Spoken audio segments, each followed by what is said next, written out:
Hello and welcome to this episode of the Reset Podcast. I'm your host, Laura Mignot. Each week I bring on a different amazing Black woman as part of my 29 Days of Magic series. And today I am super excited to bring a conversation with Pauline Malcolm, who is the Chief Revenue Officer at Essence Managers. She has an amazing story and I can't wait for you all to hear it. Take a listen. Hey, Pauline. Hey, Laura. You have such a great voice, by the way. Thank you. She sounds so official. Look at me being all official and serious and such. My goodness. So as we were chatting, first question always the same, answer is always amazing, and I'm sure yours will be no different. So, Pauline, what was your first job? My first job, I've been working since 13 years old. It is definitely the sort of immigrant mentality. I'm a child of Jamaican immigrant parents, and they instilled hard work in me, and I couldn't wait to get my first job at Dunkin' Donuts. And then I it got an internship at Kraft Foods when I was still a junior in high school. And that's really my first official job because, I only worked at Dunkin' Donuts for a few weeks. So my real official job was working as an intern at 16 all the way up to through college. Really, I interned at Kraft Foods, which I was really fortunate to work at like a major Fortune 500 company as an intern. And this was when Kraft was still based in New York. They eventually moved to the Midwest, to Chicago. And I worked out of both their White Plains office and also their office in Rye. So it was an incredible opportunity, incredible time where I got to meet incredible women like Cheryl Atkins Green, who was like the president of like Maxwell House back then. And she's now like the CEO of like Mary Kay, or I think I just saw that she did like a change in her role, but just like these incredible women. Ann Fudge is another like legend that when I was an intern, had the pleasure of meeting and had crossing paths with these incredible Black women who I admired and got to kind of learn from their sort of marketing prowess. Both of these women, Ann Fudge has made like Forbes or Fortune's like top 50 women in America. So that was like an incredible opportunity that really shaped me as a professional. And I was really humbled by that experience to be able to get exposed to those types of people and to get that kind of experience very early on as a young intern. Wow. So you literally got the internship at 16 and ran all the way through college with Kraft Foods. I don't think that is the longest first job I think I have had on it's almost 7 years doing this podcast. Like, oh my God. That is amazing. Okay. All right. Yeah, So you got this. I had a job. You had a job. So wait, where did you grow up? Where was this? So I grew up in Yonkers, New York, in Westchester County.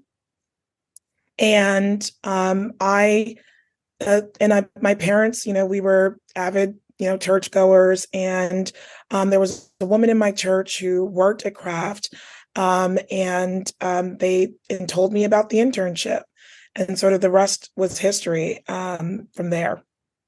That is such a Jamaican thing. And I'm 7-day Adventist, which is very Jamaican. I think like, you start the 7-day Adventist. I was like, this sounds like a 7-day Adventist type thing because it's like yes. like, Yeah, Um, I think 7 Day Advent. I think Jamaicans make up like the majority of 7 Day Adventists in the world population. I am shocked we never met before because I have a lot of family who are 7 Day Adventists and live in New Rochelle. Oh, wow. So not that far. And I had some folks who were and also in Bronx and Co-op City. So like all 7 Day Adventists. Like there is something. You're right. I think There's just per capita. yeah, something in the water.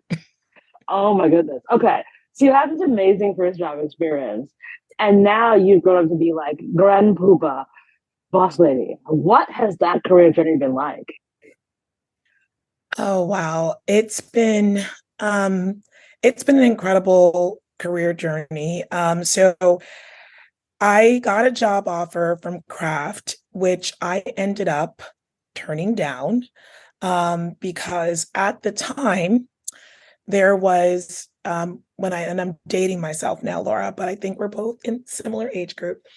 But when I was entering in like the true work, I guess, work world, if you will, back in like 99, 2000, there was a lot happening with digital, right? And kind of like this whole .com web 1.0 first wave of internet companies. And I said, I have my whole life to go back to like a very traditional marketing job or role at a Kraft Foods.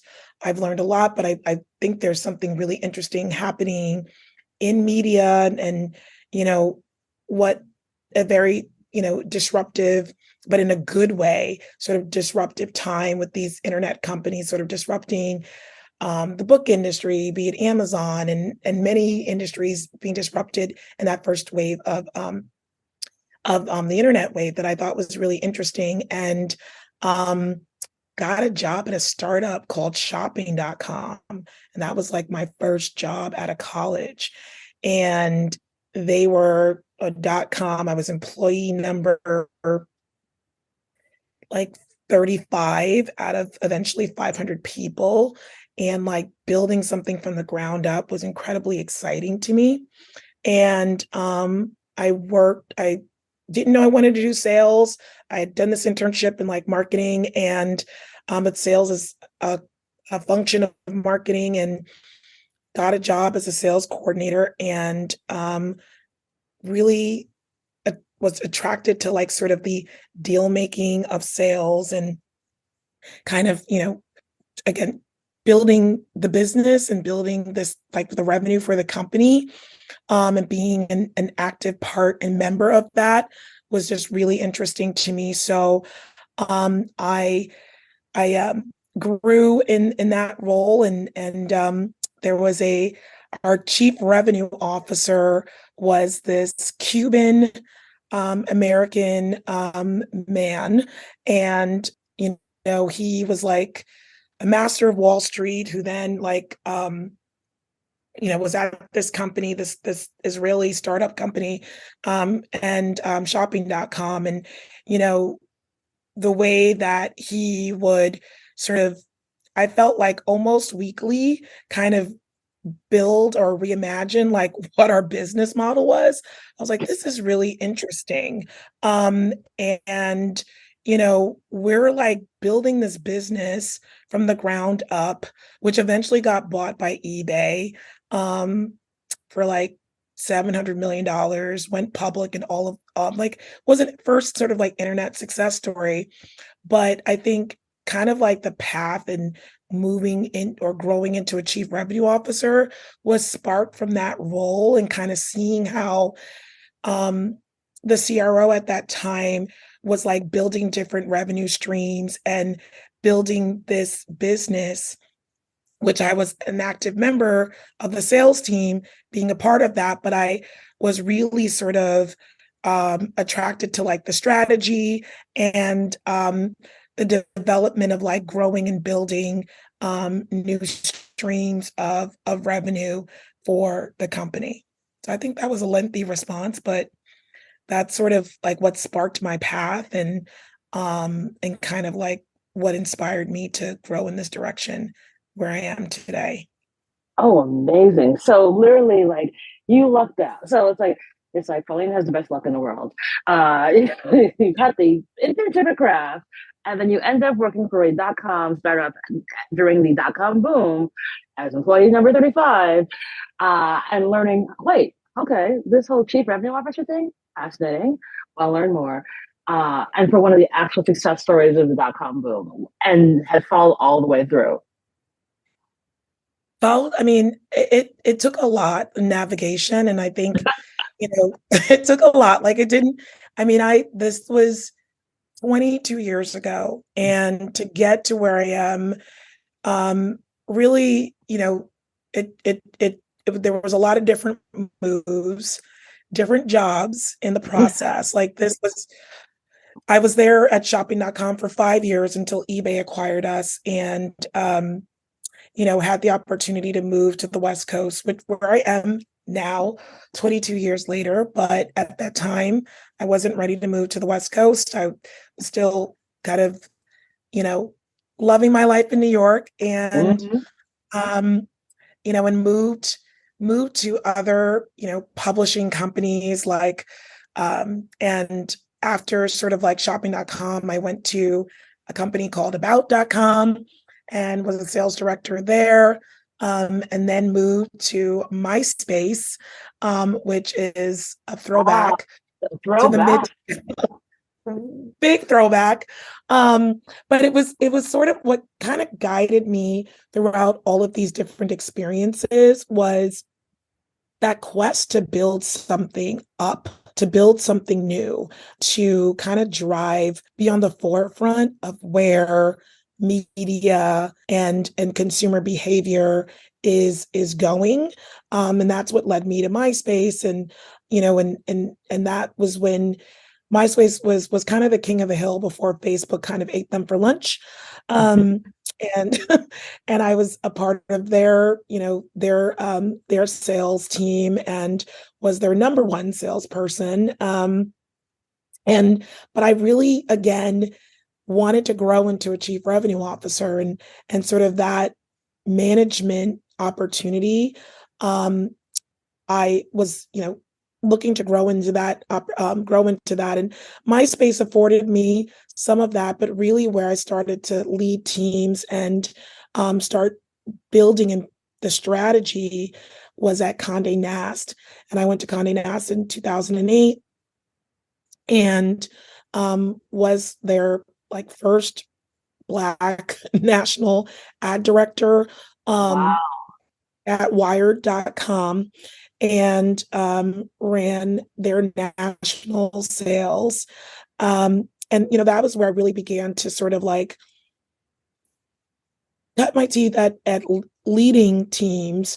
I had done some smaller management roles at other companies, but this was like my first sort of like big team of like almost 20 people, and where I start dealing with um, you know, the politics of managing, also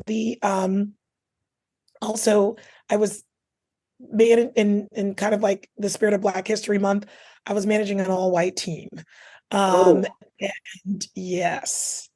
So, and throughout my career, I've worked to open doors for people that look like me, but often when you get these roles, you're inheriting teams that don't necessarily look like you.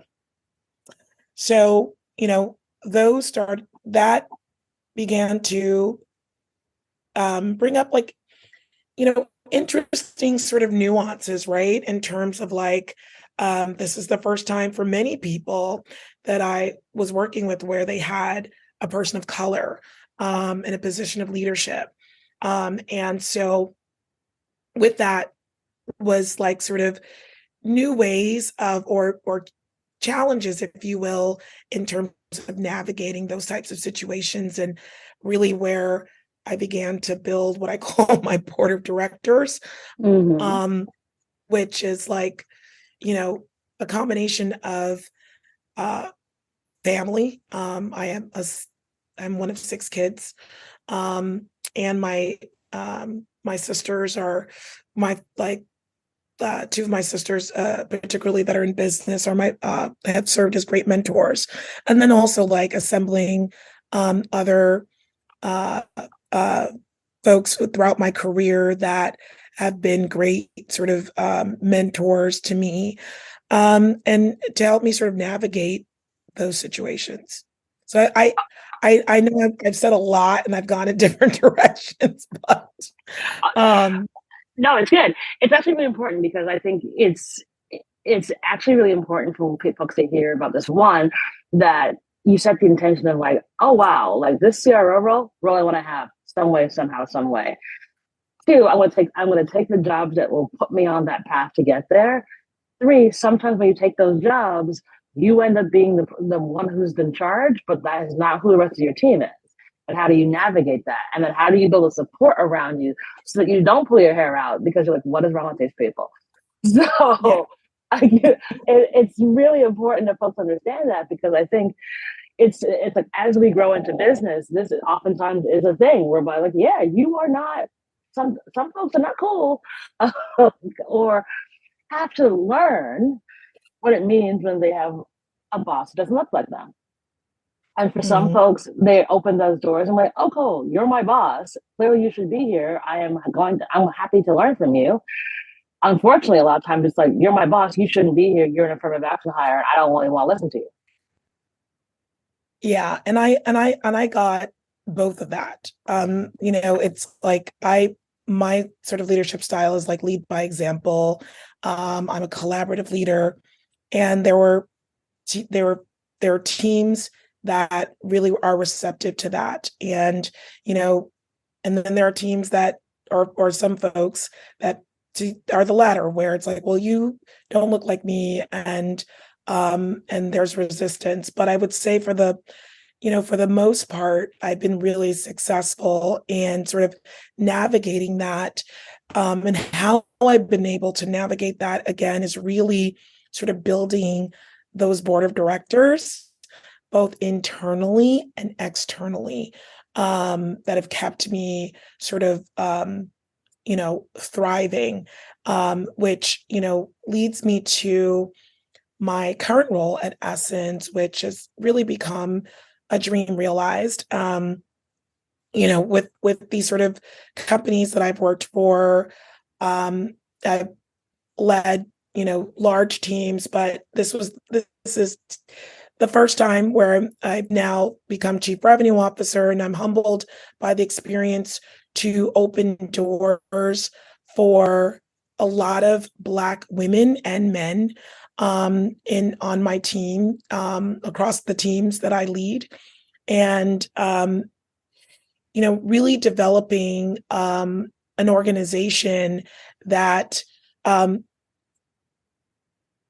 is best in class, right? There's not a lot of Black owned companies, media companies. We're one of the few. We're one of the few in the industry, and an opportunity to really sort of build what it means to be a Black owned media company within the media landscape, and to train and lead a best in class organization.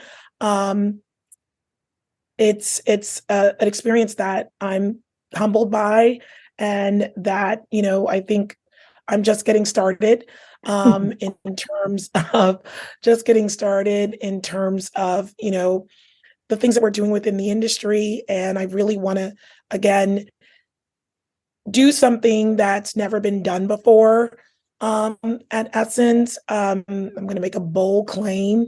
Go I for want to it. build a company. I want to build a company, $1 billion company that's built in, for and by Black women. And you will. Uh, I have no doubt. I have no doubt. I think when I told you when I saw you up when we were at Essence this past summer, I saw you up there, and I'm like, yeah, Pauline gonna do this. Like there is, I mean, because it's funny, Pauline. Like you are known in our industry as the like the sales whisperer. Like that is what I can't tell you the number of people over the years who've been like, you know, Pauline, yes. You think that no, like unless you were gonna give her like the world, don't call her. because that's what she deserves. Like that, because there's so few of us, and there's so few of us who get the opportunity to have C's and O's in their titles and have real impact. And I was just so delighted and pleased to see that you have this role because you have the ability to shake the world, and I have no doubt that you already are, and will continue to do so. I receive all of that, and I appreciate you, Laura. Thank you. So, obviously you've had a lot of twists and turns in your career. Talk to me about how you had a challenge. You're like, there's no way I'm getting through this, and then you did. Oh, there's where do I begin? There's definitely, I think, there's a few out there that I can think of. Let me see. I will say that, when I was at a company called Maker Studios that got acquired by the Walt Disney Company, and then I was at Walt Disney or Disney for several years, and we went through, when I was at Disney, one of the biggest sort of reorgs, and I know they just announced another one like 2 weeks ago, but this is when they acquired Fox, and there was a lot of change. And when I started originally, I came in as an employee of Maker. I'm one of the executives there, and then went to Disney, or got acquired by Disney. And we went through several different rounds of change. And, when you're going through a situation like that, you're also meeting different bosses, different companies, different teams, because Disney is so massive. And when we did our last the reorg that I was a part of back in like 2018, there were probably like 20 different companies that were all merging together. And, that situation is like all of us sort of relationships that were built previously. You got to now reconnect with new sort of connections within that organization, because it's very different than the one that you were just in. And I probably went through about 5 different reorganizations when I was there. Like, oh God, another one. But what I did, and I know that right now, just folks, you're seeing layoffs or reorgs, and throughout throughout our industry, I spent a lot of time trying to build connections with the folks that were now, in these like executive leadership roles, and getting FaceTime with them, and making sure that they knew who I was. And because I went from maybe 120 person organization within Disney to now like a 1,500 person organization. Okay. And yeah, so it was like 10 times.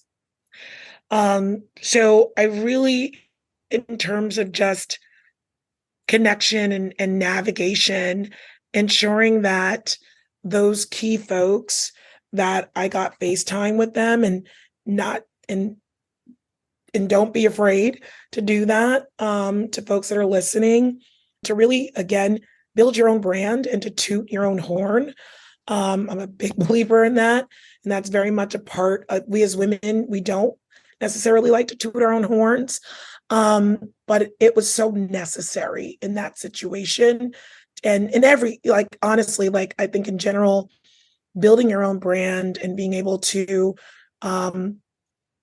articulate your accomplishments in a succinct way, and sort of being able to do that and network throughout the organization, was what really helped me prevail in that situation, going through that change. And And that was, again, over the probably 6 or 7 years, going through about like 5 different org changes. And Oh so yeah, it was a lot. a lot. Um, it was a lot. But again, sort of like building those connections and ensuring that I was telling my story to folks and that they knew me and knew my work was what helped me to thrive in that situation. It's so necessary. I think folks really have to understand that like you have to build your brand. You have to tell people who it is who actually does this stuff. Yep. And, you know, I think there is a fine line for it. I think sometimes people see some folks and they're super loud and they think that that's what you have to do. And it's like, no, it's like you can manage how you control your brand, but it doesn't mean you stay silent. And I think you and I are both kind of testament to this, where it's like I don't need to have 10,000 Instagram followers. I do need to have the 1,000 people on LinkedIn who all know where I am. Exactly. Exactly. Exactly. It's like folks, like I said, folks know you as the best salesperson in the universe. I'm the best events person in the universe. And to the people that matter. And you have to say that you have to say those things, and you get that you get that recognition and accolade because you actually deliver. Like because we all know that, especially as Black women, you don't get these jobs if you're just like twiddling your thumbs. So if you No, navigate these spaces and places, is because you are that woman. And it's important that folks, especially when they're coming up, learn what it means to curate who that brand is, how you show up in different spaces and places, and do it in a way that's authentic to you, and you're not trying to be somebody else. absolutely. Absolutely. Like, because, again, you are only uniquely you, like only you can be you, right? But expounding upon that in terms of only you can be you, I think even for us, like, with the imposter syndrome, and um, feeling comfortable within your own skin in these rooms. And that for me, it took time. Like I was always confident, but it was with initially like my armor, like a Mm-hmm. veneer. Um, and really over time, um, it, I've been able to feel comfortable being my authentic self without that veneer. It takes time. It is quite the process. Like it is one not built in a day. It takes years to do it. There is no overnight success. And I think especially when you're in business, folks sometimes think, "Oh, you just snap your fingers and that magically makes it all come together." Like, yeah, no. No, It's it's like, a process. It was a process. And when I say veneer, it's like, with it making sure that, things are the way you're presenting yourself is a certain way. But it's like, and again, fashion and style are still very incredibly important to me. And that's very much a part of who I am, but it's more about, you know, infusing my culture, which is important to me in the way that I do business and being comfortable with that is in terms of again showing up as my authentic self, being bold and acting boldly, not in a loud way, but again, you know, in living out loud in the way that I want to, is it was a journey and a process that again, just with over time, I felt more comfortable in doing. it really is. And I always make a joke about like when I say like Jamaicans or children of Jamaicans are like, more boastful or more loud. I was like, because that was kind of drilled into our heads when we were children. So, and it just it comes out in different ways when we get older. And So it could be like I will walk into the room and I'm like, I don't care. Like I'm not afraid of anybody in this room. Or it's like no, this is how we should do something. You know why? It'll work. Right. Like and don't test me about it. I know what I'm doing. And so I do think that it is infusing your culture in it is part of it. And I think because our experience is just different. Like when you are a child of immigrants, you have a different experience than folks who are born here. Like that's not no, there's no one better or worse. It's a different experience. And your look and if you're in a religious family, for example, it's a different experience. And so that will give you another view into the world. And I think we all come from these varied backgrounds, and it's important as we grow in business that we just learn from each other and like how we vibe, how we find our way, how we find our voice is just part of how we all have to work in business together. Absolutely. No, I couldn't agree more. And like to your point, like it's that, you're even when you even talk about the immigrant experience and for me, kind of like that veneer comes from that, right? Of Like course, it it's does. like there's a certain way you want to What act. is it? And How you you do know your that, hair, like what you're right? wearing, like But absolutely, and it's just it's like how you're raised, and and eventually it's like, all right, well, I think that for this, I it's all right if I wear these leather pants. Um, exactly. this is what you know. So I feel like expressing myself. I'm creative, and this is how I feel. It's still going to be cute and polished, but you know what? That I'm showing my personality, and I'm not going to be in this rigid box of what corporate is supposed to be. I'm putting my own flavor on it. It's like when my mom yells at me because I wear jeans to the office. She's like, "You're wearing jeans?" It's like, yes, I wear jeans to the office almost every day. It's okay. And I'm the boss, and I wear sneakers too. You know what? It's Right, acceptable. I think they're expensive sneakers, but they're still sneakers. right. They're Gucci. Don't worry. So I said, listen, how many sneakers on today? Like, we good. Like, but yeah, I'm wearing jeans. And it's hard. The deprogramming is very hard. It really is. It is. I mean, it most certainly is, and it's like I think it's why also like you know using our power when we're in these rooms, when we show up as like our authentic selves. It's like this is why we're in these rooms, right? And like it it takes that it takes that time to click and to say, well, I not only deserve to be in this room, my opinion is authentically my opinion, and I'm going to voice it in this room. You have to. So looking back on all the amazing stuff you've been able to do, what do you think you'd tell 18-year-old Pauline? 18-year-old Pauline, I would tell her, these are always like, I would tell, don't second guess yourself. Don't second guess yourself. Um, go with your gut. Don't second guess yourself. 18-year-old Pauline was analysis paralysis. And mhm, so I would tell her that it's don't second guess. You got this. I love that. Because don't worry, y'all. It's gonna be okay. Like, and I think again, like the It's gonna be all timidness right. also, Don't like the second timidness guess. comes, but again, the timidness does come from Jamaican parents.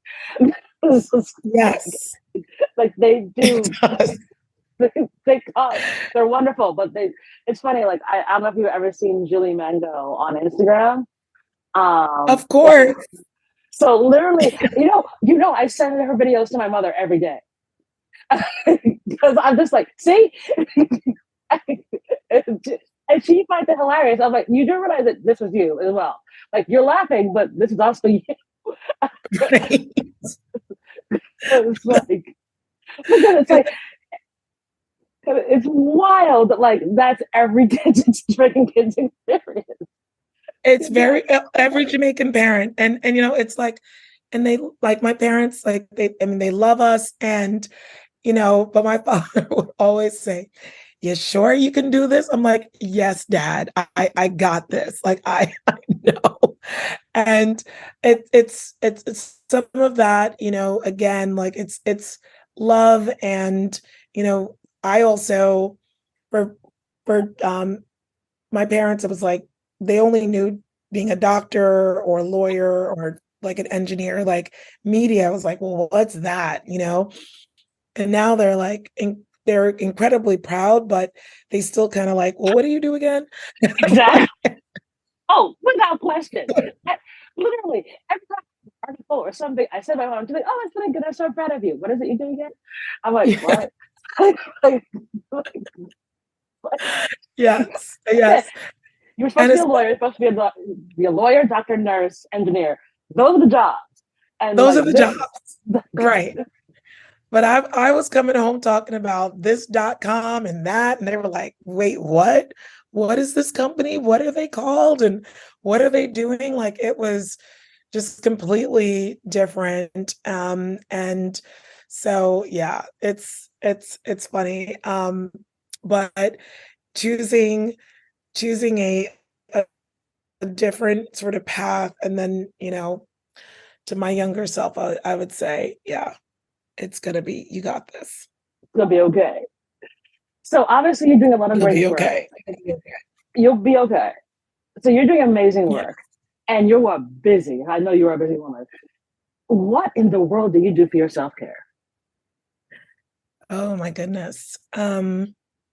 So I recently got into, like, I've been doing meditation for a couple of years now, but I really have gotten into more like meditation practices, and I try like different apps, like Calm and Mindfulness. Um, I also I'm trying to get better about um, massages in those personal care moments. I'm Mm-hmm. trying to get a lot better, but meditation, and also working out. Um, I recently, with my husband, we've been hitting the gym a lot more regularly. We both used to be quite the gym rats, and with kids and work and everything, it's become really hard to get into the gym. So I am proud of myself that I've been able to get back into the gym in a consistent way. I wake up at a god awful hour to do it. Um, but I've been consistent for a few months now. So that's what that it's I wake up at like 4:30, 4:45. Oh hell no! Oh, Yeah, Jesus. it's been yeah, because I living on the West Coast and Right. running like a national team. I work East and West Coast hours. So Um, yeah. So I wake up, I try to cut down the West Coast hours where I'm like, all right, I'm ending my day at like 4. Um, but I'm up literally at like before the crack of dawn. My God. Oh, sounds awful. Look, But I I get it. feel better, Laura. I feel Uh, better. I feel better. yeah, I've been Um, trying to do that too, and I just no, because somehow I often have European hours, so I'm up early, like at 6 yeah. or at 7 for calls, and so I'm just like, literally, I'm not on camera, and like listening, like oh, but 4:30 is a crime, but I get it, it works because you're in the West Coast and you gotta be at 7:30 our time, so you gotta like do the things, and as long as you are feeling better, I tip my hat to you. One day I will find a way to get up, maybe at the hour of 5:30, maybe. But I tip my hat for you making the commitment to do it because it is not easy. not. It definitely it's not, but we are like I have a good partner and we've been like in the spirit of partnership, like, all right, we both got to get ourselves back in the gym. So it's really been like, and he helps to train me while I'm at the gym. So it definitely has the hours it is painful, but it really has helped me from a self-care perspective, for I sure. love that. That's fantastic. Do a spa. It's really helpful. Trust me. That I do. Like find a good spa that you love and just put it in your calendar for a Sunday afternoon. But that's what I found I've had to do. Just it's in the calendar once a month, a Sunday, and do that. And it does. Oh, so you just basically validated me signing up for I Burke Williams, a spa by my house, has a monthly membership. And I was like, all right, contemplating it, but you just validated like I'm gonna do it. I'm gonna do it. I'm gonna Yeah, go for it.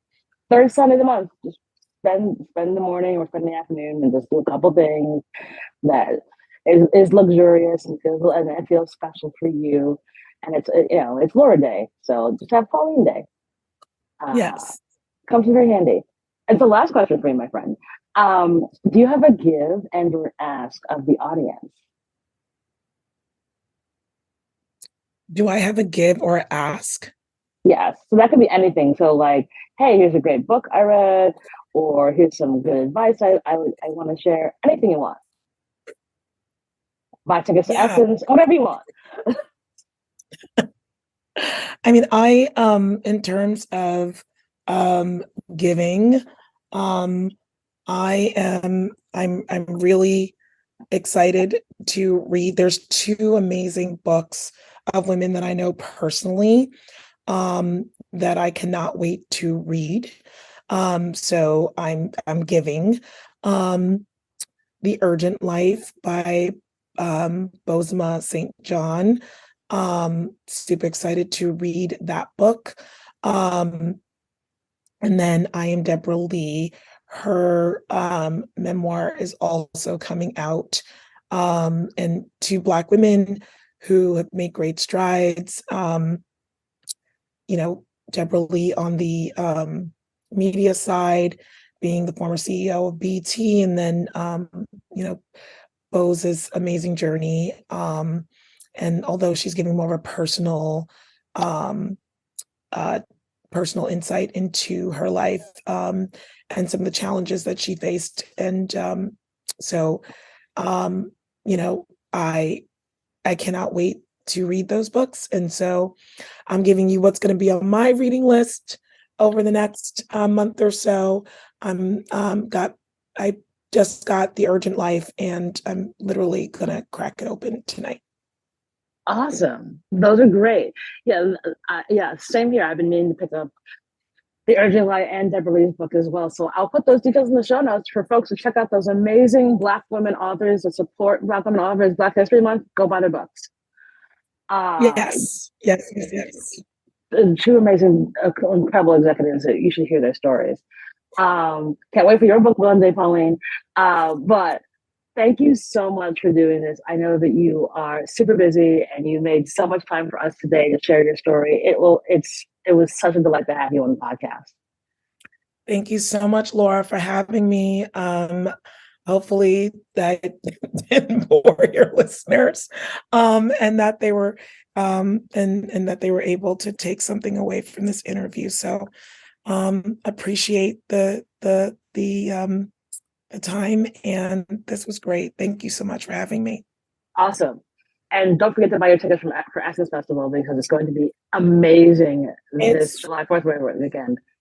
it's going to be fabulous, June 29th through July 3rd. Get your tickets. It's on sale now. Fantastic. And that is our show.